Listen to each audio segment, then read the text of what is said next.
I don't know if I had one when I was little, but definitely by the time I got into college, I thought I was going to go run a theater. I thought I was going to be in arts administration. Like live theater. Yeah, live theater. I had no desire to be the person on the stage. Like I danced growing up. I Really? danced Okay. for 22 years. Was in a few musicals because my dance teacher was like the choreographer for it. Mm-hmm. Loved the arts. Got into college. Figured out you could actually have a job in the arts that was not performing, and thought I was going to go like run a theater, run a arts center or something. No way. That's what I thought I'd be doing. No, my dad worked for the court system. My mom was a stay-at-home mom and had, jobs here and there. Yeah. She is a painter. Like she paints. Okay. And Like canvas? Like canvas, and she did some like decorative art stuff. But performance-wise, she is an introvert. Like she would no more get up on a stage than like you could give her $10 million and she would not get a on chance. stage. So no, That's nobody so in the funny. family. No athleticism in our whatsoever. It wasn't super competitive. I had really supportive parents. Like kind of whatever I got in my head to do, they would support, but they weren't pushing me to be in a place that was uncomfortable. Okay. Probably the more interesting dynamic is we are very close with my cousins, have a very good expansive family. Okay.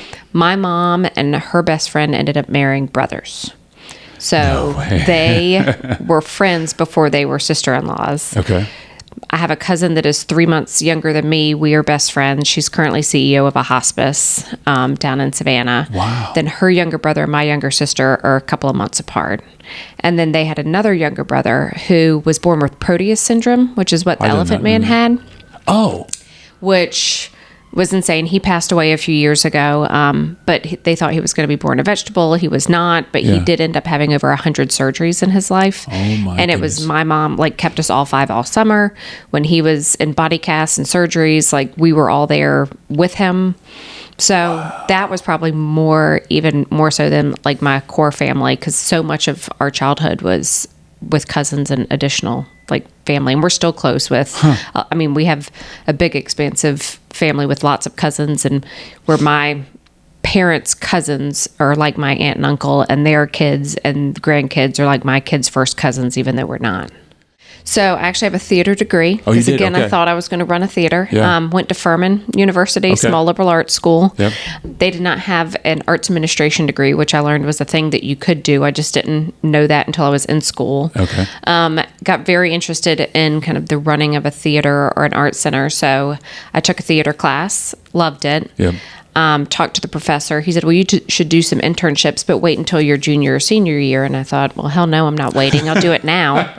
I want to figure this out. So my freshman year, got an internship at the Peace Center up in Greenville, which is the art center there. Okay.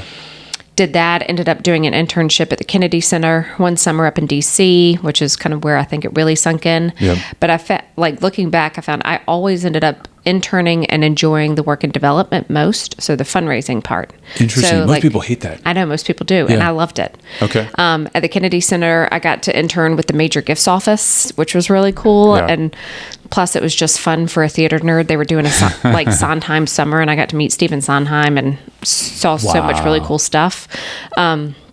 So did that. And then when I got out of school, my then fiance, now husband, had moved to Atlanta. So I was looking for a Okay. job in the arts in Atlanta. That's what I thought I wanted to do. I ended up getting a job at the Atlanta Symphony Yeah. with absolutely zero musical knowledge in my brain. I can't Yeah. read music to save my Yeah. life. Like, During the interview, I remember this so vividly. They're like, well, you have no background in music. You don't sing. You don't play an instrument. Like, why are you here? And they had an entry-level fundraising job available. And there was a gal who had gone to Furman who had been working there who made a referral. And I said, well, listen, I have an appreciation for what goes into the art. So that's kind of what I'm bringing. And they said, well, do you even know how many symphonies Beethoven wrote? I go, at least 9, because I know there's a 9th. I would have said more than one. Yeah. I know there's a 9th symphony. Right. And they said, well, that's right. He wrote 9. I was like, all right, good. I guessed my way into it. Yeah. And ended up working at the Atlanta Symphony, worked at the Woodruff Art Center. Wow. And that was my job, but always in fundraising and development. So, like I said, I worked for the Symphony. I worked for the Art Center. In between that, I had 3 children. So there were some like staying home moments scenic and working. route. Yep. Yeah. They're all now teenagers, which is insane. So I found I was incapable of doing nothing. So I always, when I was not actively working to get and getting paid, I was always doing some kind of volunteer work. Yep. Ended up joining a organization in town that was working with middle school students. Ended up on the board, chairing the board, just like always kind of doing something.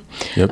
Ultimately was recruited to come and work for, first, I should say, I did a kind of side consulting project and did fundraising for a film on Robert Shaw, who was a longtime conductor of the Atlanta Symphony. Yeah.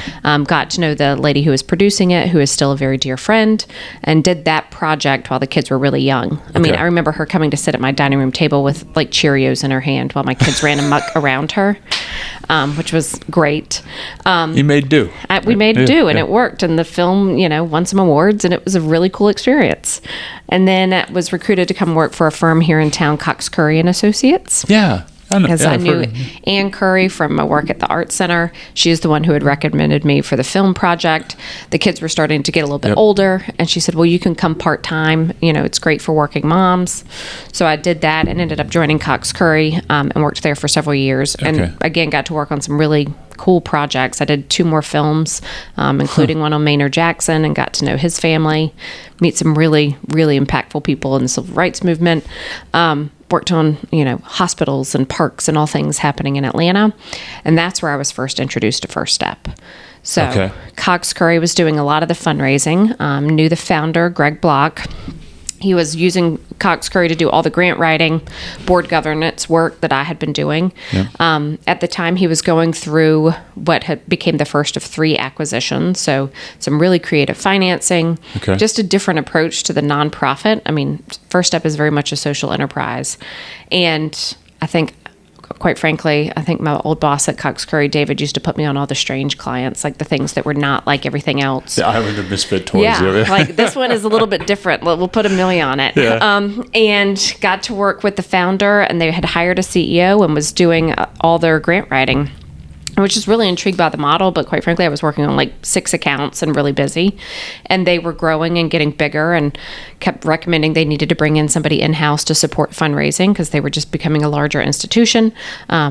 I had not intended for that to be my job, but Greg, our founder, was a very persuasive gentleman, and convinced me to come on as VP of Development. So I actually first started working with First Step in 2015. So it's been over 10 years as a consultant, and then joined as VP of Development in 2018.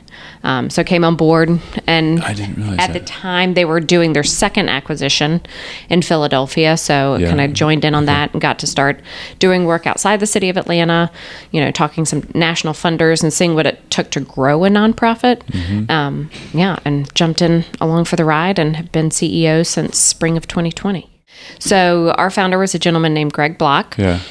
He had always had this goal to give back to the community in some way. And when he had gotten to a place where he had enough funding, he bought and sold a couple of businesses. He met with some city leaders at the time, so Mayor Shirley Franklin, A.J. Robinson, and said, I want to help the city of Atlanta. Like, where could I invest my time? And Shirley said that homelessness was a big issue that she was going to focus on. So Greg went and did kind of what any business guy would do, did his due diligence to see what was working, what wasn't working. And at the time, and this was about 2006, 2007, nobody was focused on jobs and income. And so in Greg's mind, how do you ever sustain housing without a job? So he wanted to start something that could hire as many people experiencing homelessness as possible. He said he looked at a lot of different business models, commercial laundry, commercial landscaping, thinking entry-level employment. For the commercial landscape idea, it would take him about $100,000 to buy and outfit a truck. Every truck could employ 3 or 4 people. So you're looking at $1 million investment, gets you about 40 jobs. Whereas the staffing industry, particularly light industrial, you could have an order to get 40 people to work in a day. So it just provided a lot of scale. And he was familiar enough with the model in his business. He ran a business that used staffing to hire in some of his warehouses.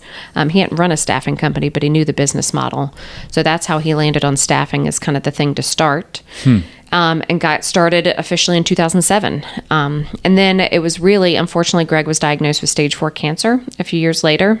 He had gone back to his for-profit world. He had hired an executive director to run First Step.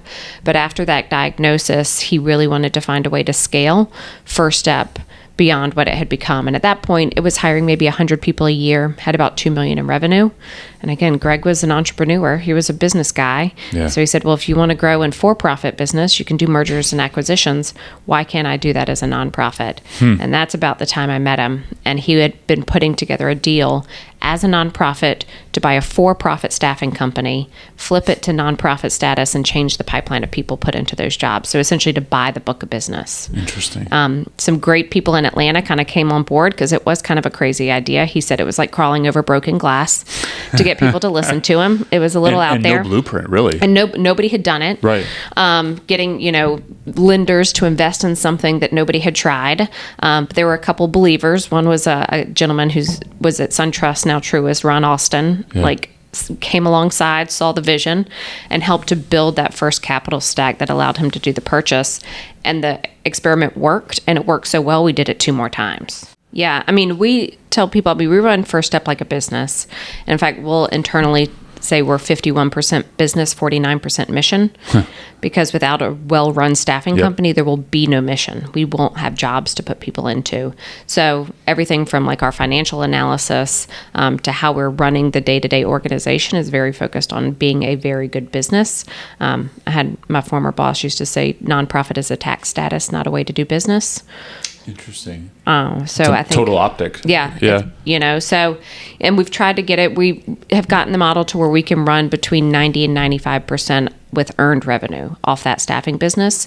And then when we do raise money, we can be very specific about how we use that to support the folks we're putting out to work. Because we work directly with people who are actively homeless, high risk, folks who are coming out of, 15, 30-year time served prison sentences. Okay. So we want to be able to provide them some additional support so that they can be successful at work. But for us, if they're successful at work, that means our employer partners are happy, which then fuels the earned revenue stream. So it all kind of works together in a very lovely loop. Yeah, I mean, Greg's goal was always to get to as close to 100% self-sufficient without philanthropy as possible.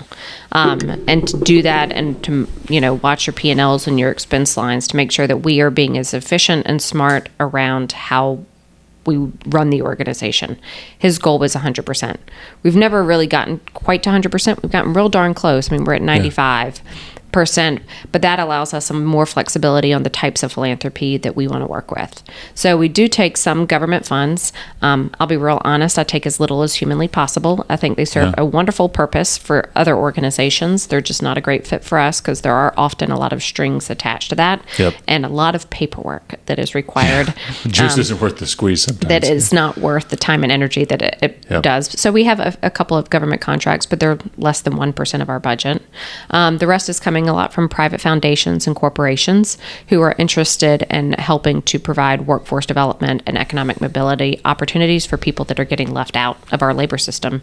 And that's exactly what we do. So we work with a handful of private foundations, but then we can be very specific with them about how those funds are going to be spent to make sure that it's being spent to help the people we hire either retain the job that they're being given or to help prepare them for that next job so that they can move on and be self-sufficient.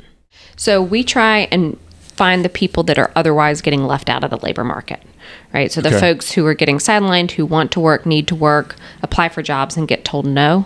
We tell people we like to be the people who get to say yes.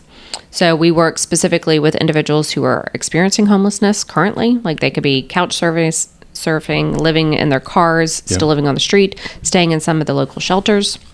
Or they could be high risk of homelessness, like they're facing eviction and need that job to prevent that. We also specifically work with individuals who are impacted by the criminal justice system, and that runs from everything from misdemeanors to time served 30-year felony type of stuff. So we'll work with a pretty wide range there. And then a handful of other groups, veterans, women who are impacted by domestic violence, kind of common denominator. There's generally some barrier for them getting work. And we want to be, as the name suggests, like the first step back to work. But for us, we find folks, we partner with a lot of other nonprofits. That's what I was going to ask. Are they like, your farm system, so to speak? So we work with here in Atlanta, everything from Atlanta Mission, the Gateway Center, the Salvation Army. We work with the Department of Supervision and Correction, great veterans groups like the Warrior Alliance, like groups that would already be servicing the same population so that they can refer individuals to us for employment. And every time we host an orientation, we have a line out the door.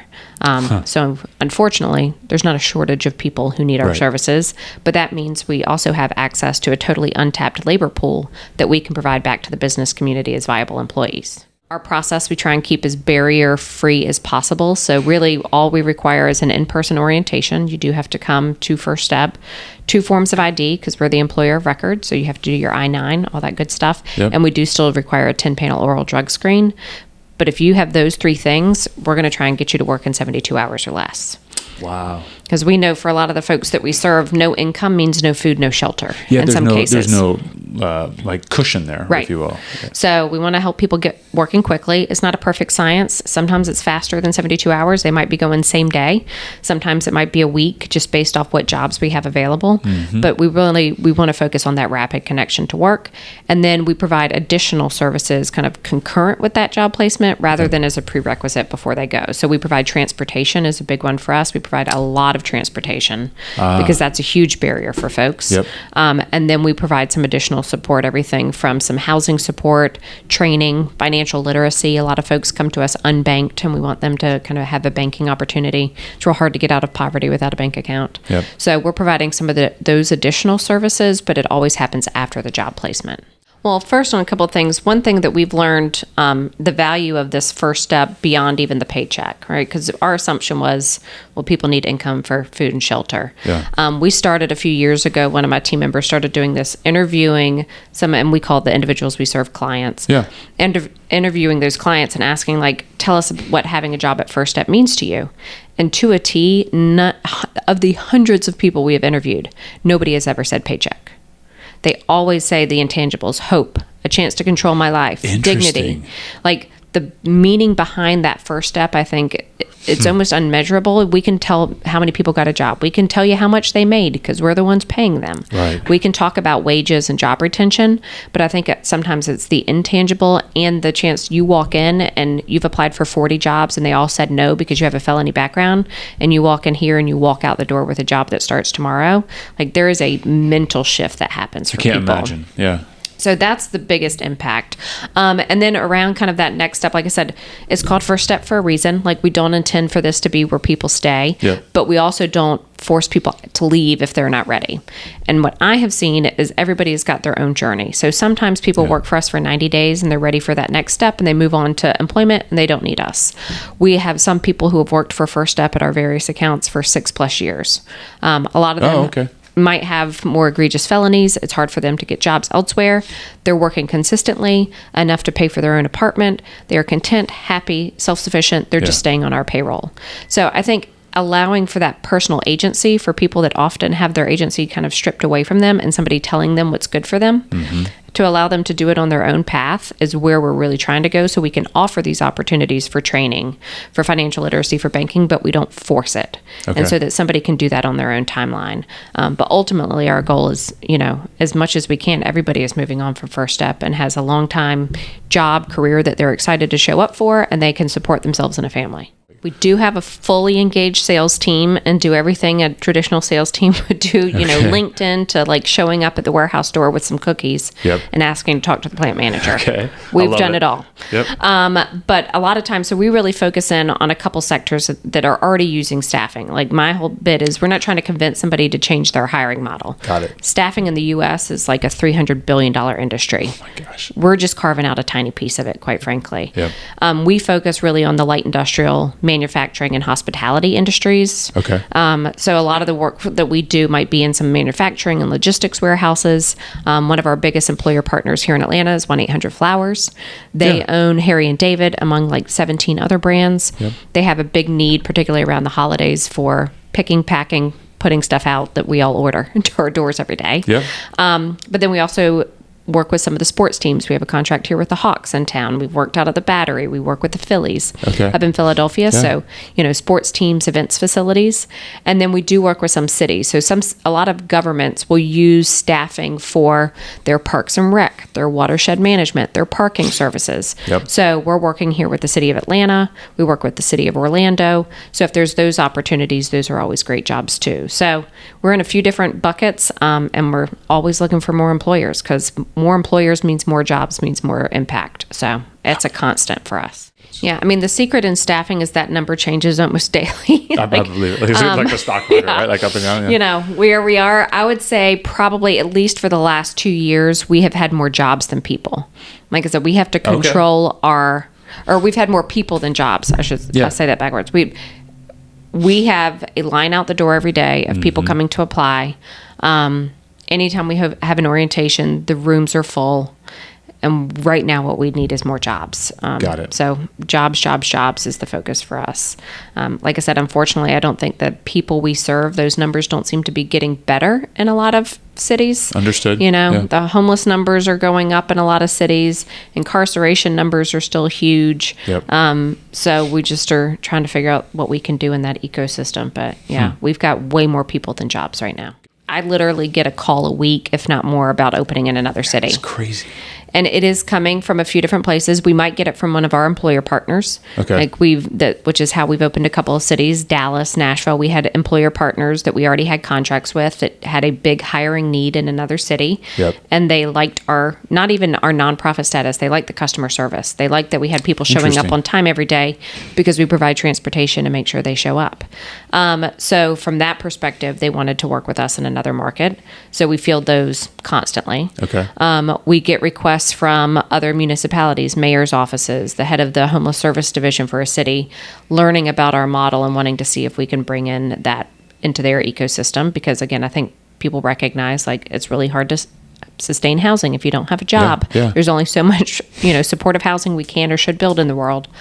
So we'll get it there. And then sometimes it's funders who are interested in kind of our model and what we do that are willing to help give us a grant to open in a new city.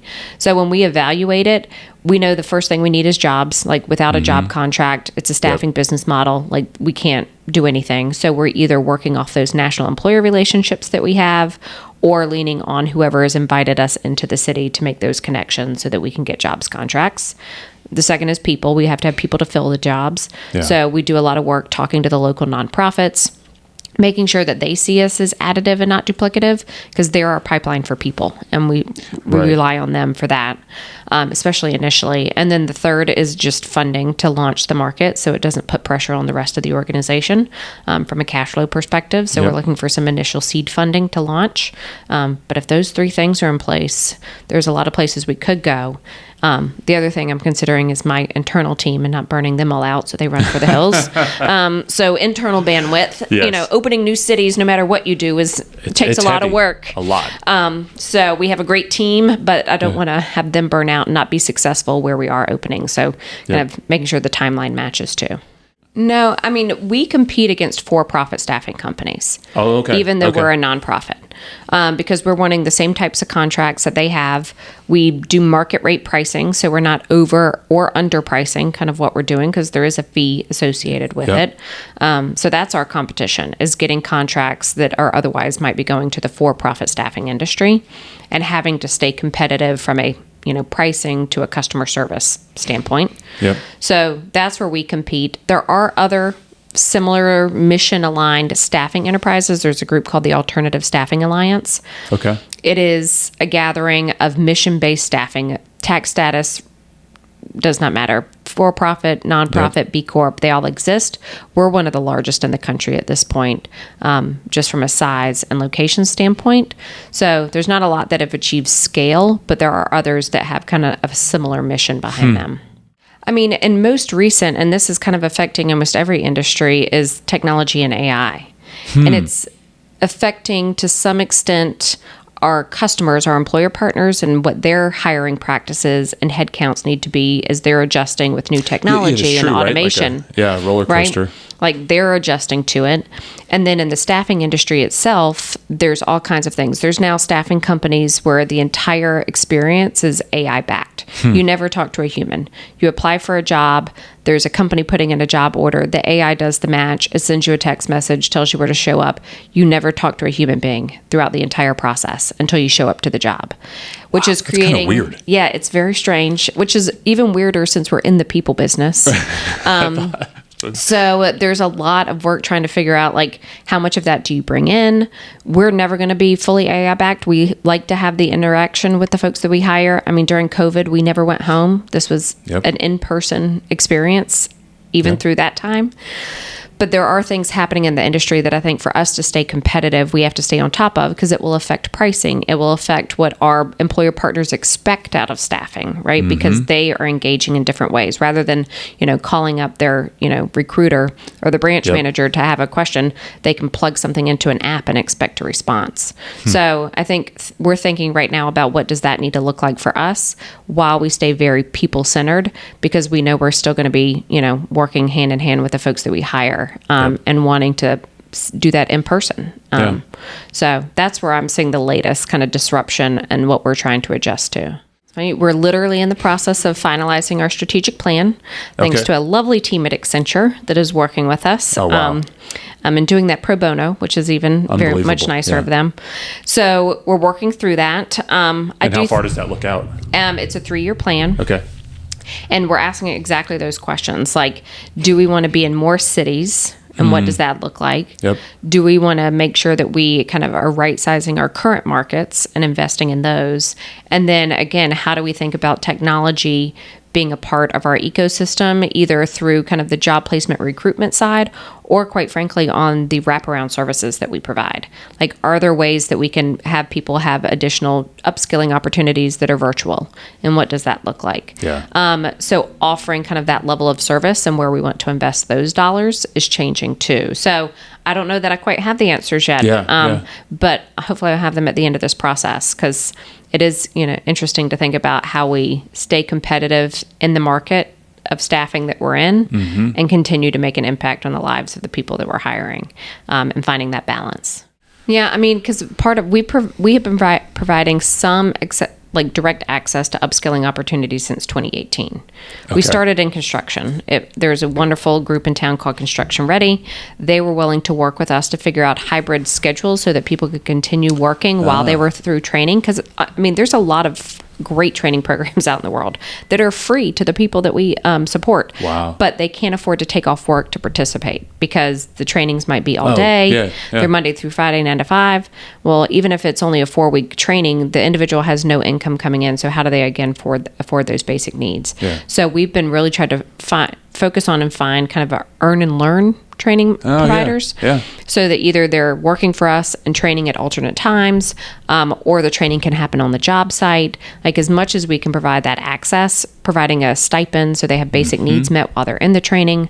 We've done all kinds of models, and we've worked in everything from commercial driver's license and forklift certifications to technology and IT. Oh wow! And it's really, again, like finding that fit of what the person's interested in, what they're capable of, and then making sure that we're putting people through training that leads to a job, so that there's job access at the end of it.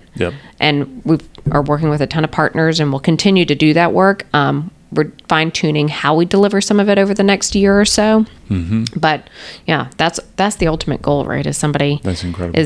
Who is able now to have that first step. They're back on their feet. They're stable, not just physically stable, like they have a place to sleep at night, but mentally, they're not fighting, trauma every day, trying to figure out how they're going to get a meal the next day.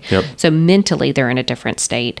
That's when I think they're ready for that next step training, and having the partnerships that we do allows that to happen much smoother than if they were trying to do it on their own. Yeah, I mean, well, fun. First, I think I had a college professor tell me this, like, the half of all knowledge is knowing where to find knowledge. So, you have to be a constant learner and have those people that you can go to, because you should not have to have all the answers, but you should know where to go find the answers, or find the person who has the answers. So I think I've always operated with that mentality. I mean, on a not daily basis, but I did, thank goodness, find some incredible mentors, peers, partners Yeah. that are outside of First Step that I can go to. Like, they're not in the weeds. I can talk high level. Yep. We have a great board of directors like most nonprofits do. But even outside of that, I'm part of a staffing roundtable. It's all for-profit staffing companies. Okay. I'm the only nonprofit in the room, but hearing what they're learning, what they're doing, what they're seeing in the industry has been great. I've been part of this group, Vice's group, for 4 or 5 years. Wow. I'll also have a group of, quite frankly, phenomenal female CEOs, leaders that I'm in YPO, and my forum is all women CEOs. We have the only all-female forum in our chapter. And they are incredibly smart, but they're all working moms. They're like dealing with a lot of the same things. The balance of life. And then sometimes like finding the time to shut it off. Like, especially, quite frankly, like trying to find, especially with 3 kids at home and sports and, all the things. So, if I can get home and come 6 o'clock, be like, I'm not going to answer another email tonight. That can wait till tomorrow. And having the discipline to do that sometimes, so everything doesn't feel like an emergency. I think if you treat everything like an emergency, you're going to flame out real fast. Very. So having some discipline around that for yourself. And I did, when I stepped into the CEO role, that was something I tried to get myself to do. I don't think I've been perfect at it, but I think I've done an okay job. You can ask my husband if he thinks so. But trying to like shut it off every once in a while and trust your team to handle it, or to come to you if there is an emergency, a true one, not a fake one.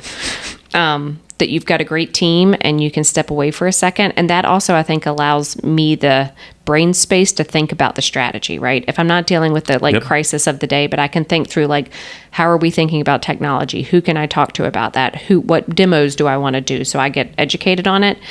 That's how I get the brain space to think about that stuff too. I mean, from a business perspective, I think helping other nonprofits understand how to run like a business and the impact that, because then I think the follow through on the impact that you can have on whatever the cause is goes up tenfold. So I've gotten really interested in how we help other nonprofits think about philanthropy in the same way that we do, and help philanthropists think about it in that way too. Huge. So, I mean, that's a business thing. I think on the personal front, I mean, there's so much life ahead, and, I'm living with teenagers, the oldest about to go to college. I can't even imagine what the next few years are going to bring. So for me, it's like, how do I make sure that I am not, abandoning the personal side, the friendships and the family, and getting to really lean into those in the midst of what is very crazy and busy work life too. So I don't know. It's not one thing. I think on the personal front, it's being present and enjoying all these exciting times we've got coming up. Prioritizing. So, we're taking a big family trip for spring break, and super cool. Being there with them and having a good time with 3 teenagers in Europe will be the next goal. You got to turn the bat phone off, right? Like exactly. Only a true emergency. Yeah. But